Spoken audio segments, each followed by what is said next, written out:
Hi, everybody. I am thrilled to be chatting today with Georgia Toffolo.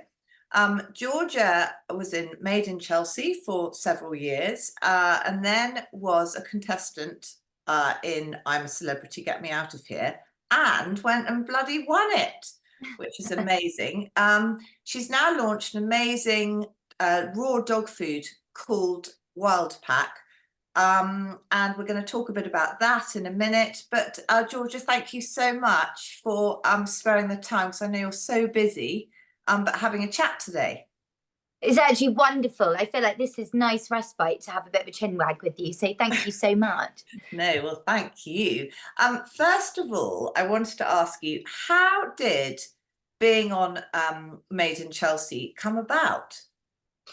Well, I love this question because it was a total accident. So I was on my gap year in London. I've always been a bit of a sort of worker, a bit of a grafter. And I was running the door of this nightclub. I was a nanny in the day, and this opportunity came along to be an extra on Made in Chelsea. And I thought, well, what is it? And they said, oh, the pay's all right. It's done by the hour. And I said, well, I'll do that as well. Yeah. So off I went. And then it transpired quite quickly that I knew everyone.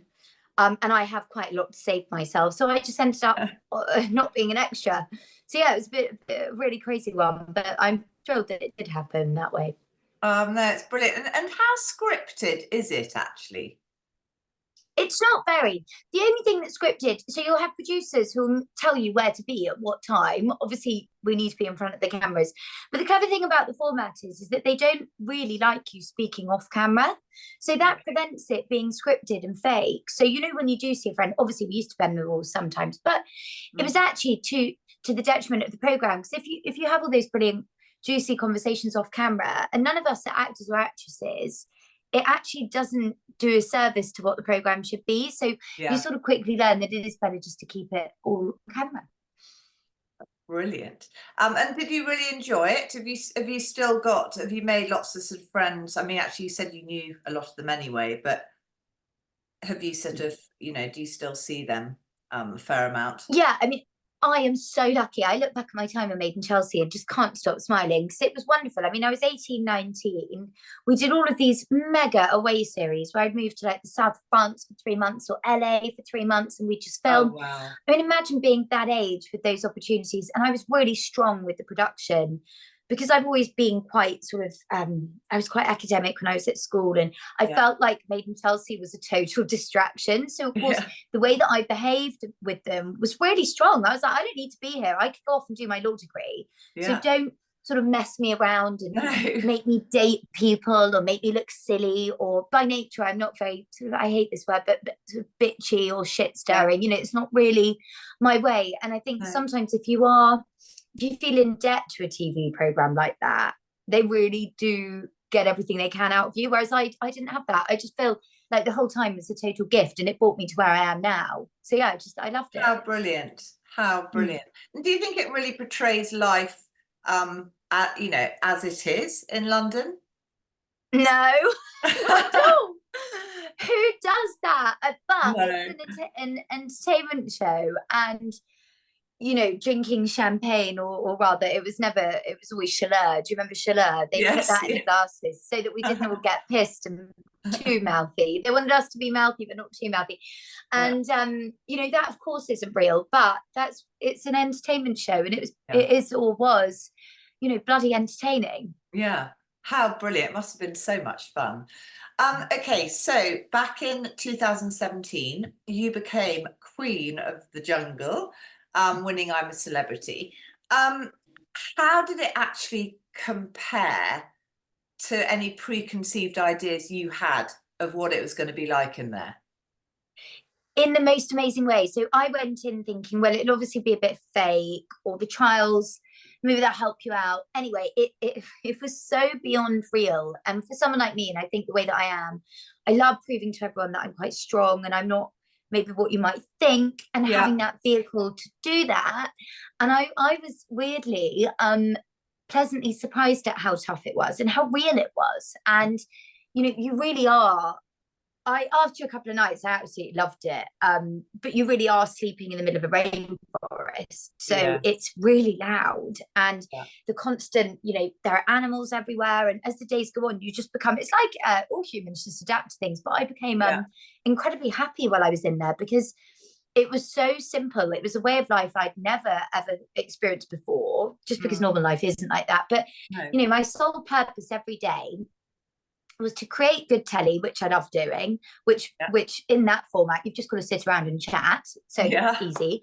And that you had to sort of survive, and the survival bits of it that they don't really show that much of, but they show a bit. But it's a really long walk to go and get the water, and you have to lug it back up, and then you have to boil it. And of course, someone like me, I'm so undomesticated, even simple tasks like that I'm rubbish at. But then of course I'd take my eye off it, and then the whole of the water would be gone.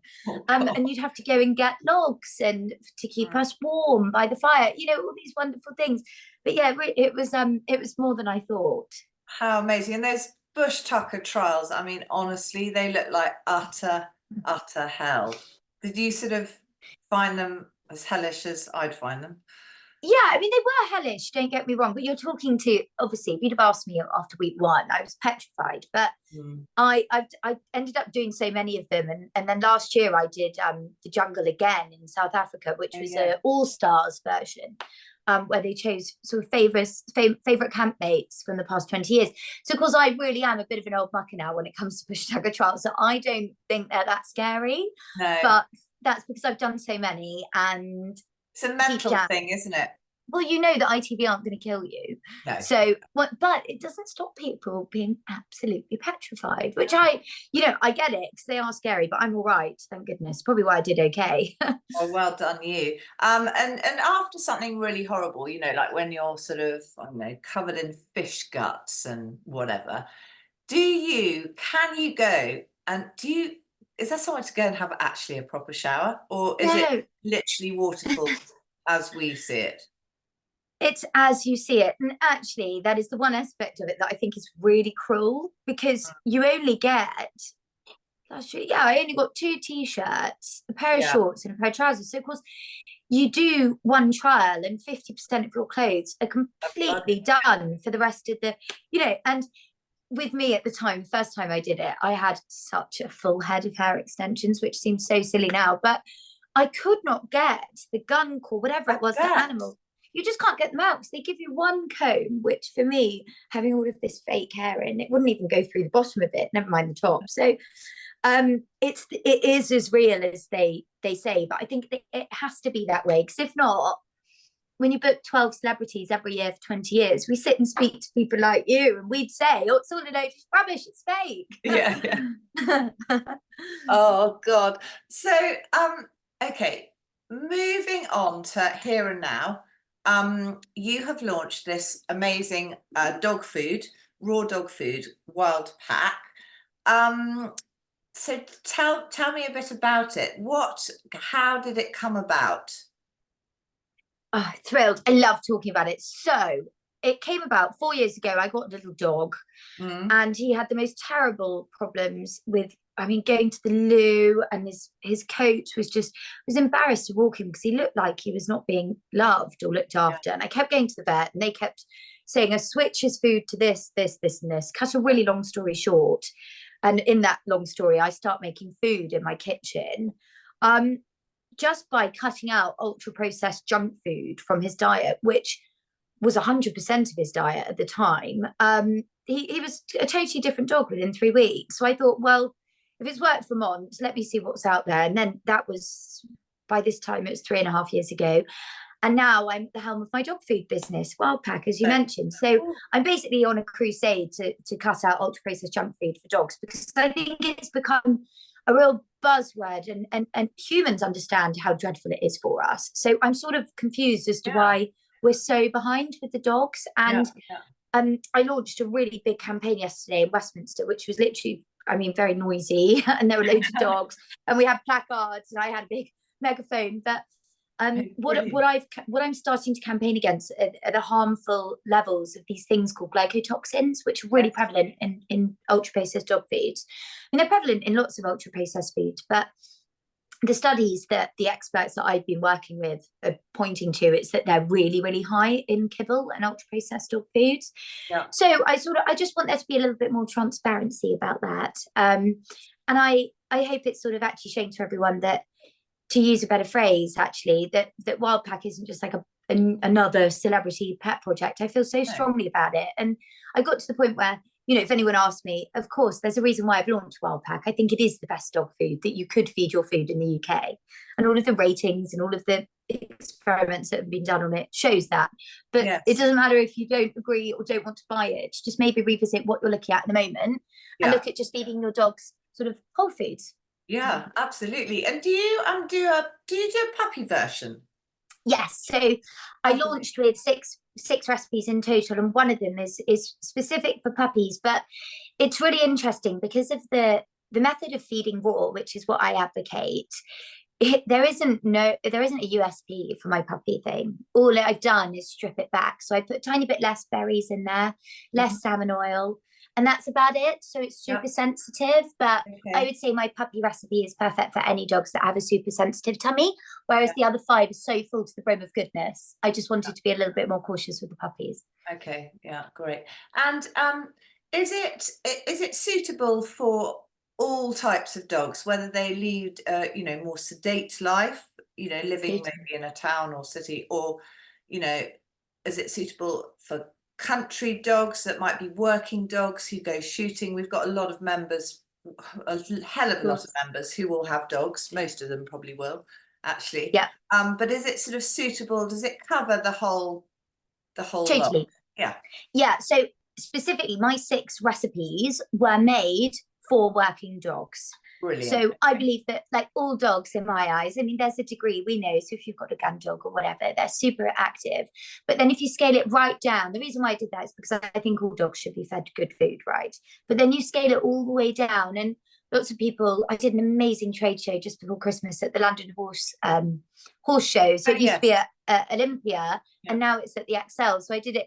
Loads of people were saying, oh, but if it's made for working dogs, what about my dogs? And every time I just talk them through. So if you're feeding, let's say a human, for example, but it's exactly the same for dogs.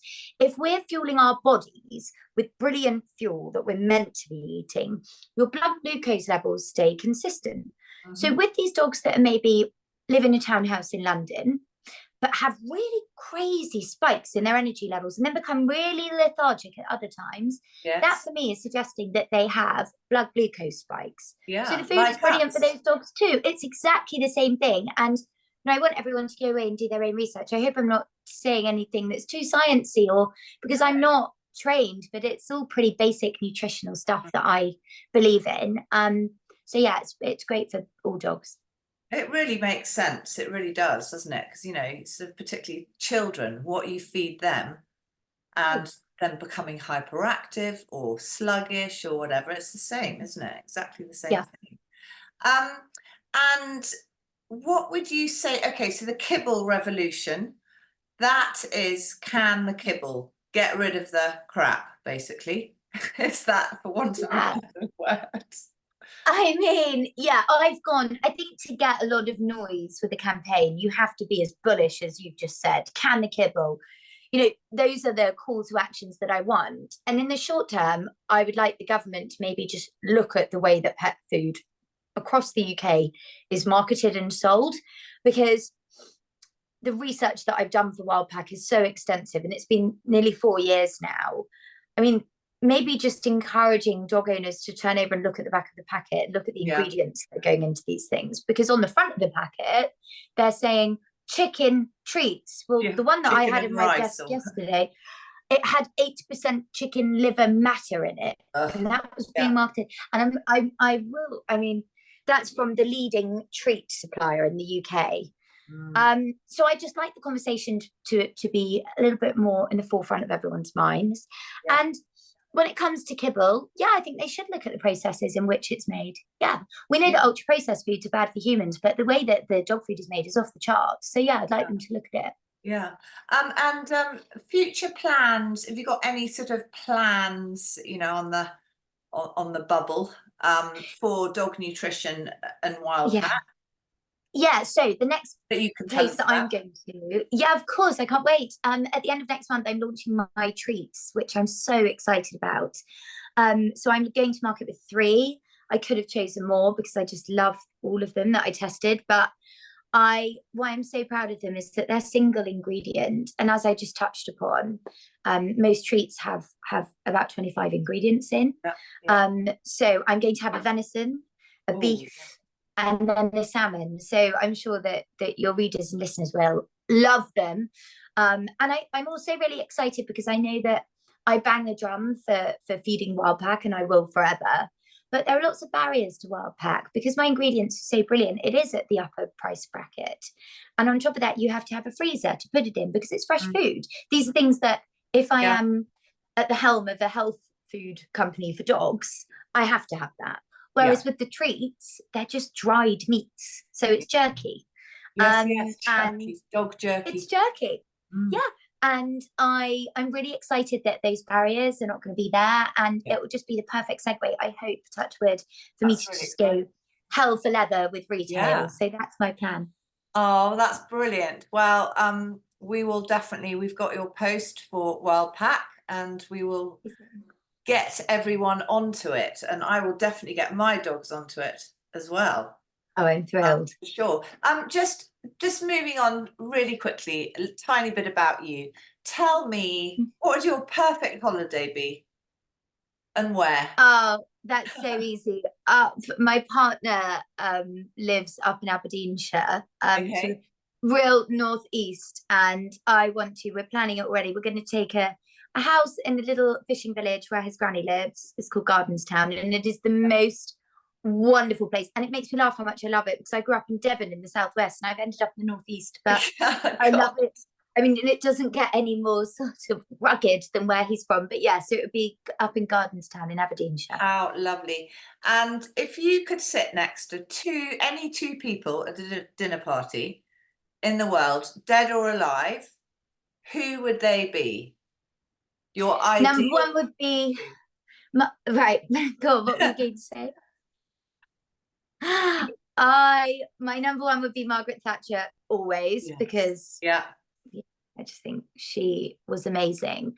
Number two would be James Timpson at a dinner party, only because I went to this talk that he did before Christmas, and I've never listened to a business leader that stuck that much in my mind. I love the way that he runs businesses, and it's all with kindness at the heart of it and looking after the people that work for him. And it's really struck a note with me. So yeah, it'd be James Timpson and Margaret Thatcher. Okay, no, good choices. And favorite show or film? Oh, easy, The Thick of It. I think Malcolm Tucker is one of the most clever characters ever made for telly, and I'm pretty politically engaged, and I just think that is exactly what happens in SW1 in government. Oh, brilliant. Okay, and then one final thing, Georgia, if you weren't doing what you're doing now, what would your career have been, do you think? If you had a second choice, or I don't know. You couldn't do what you're doing now. I think I probably would have ended up something legal, maybe a solicitor or barrister. I think that would have suited me. But would I have had the concentration to have done all the exams? Probably not. So thank goodness I'm here. Oh, that is just so cool, and I can't thank you enough for having a chat, honestly. Loved it. What fun. Thank you so much. Can't wait to see Wildpack posted. I'm great. Yeah, no, brilliant.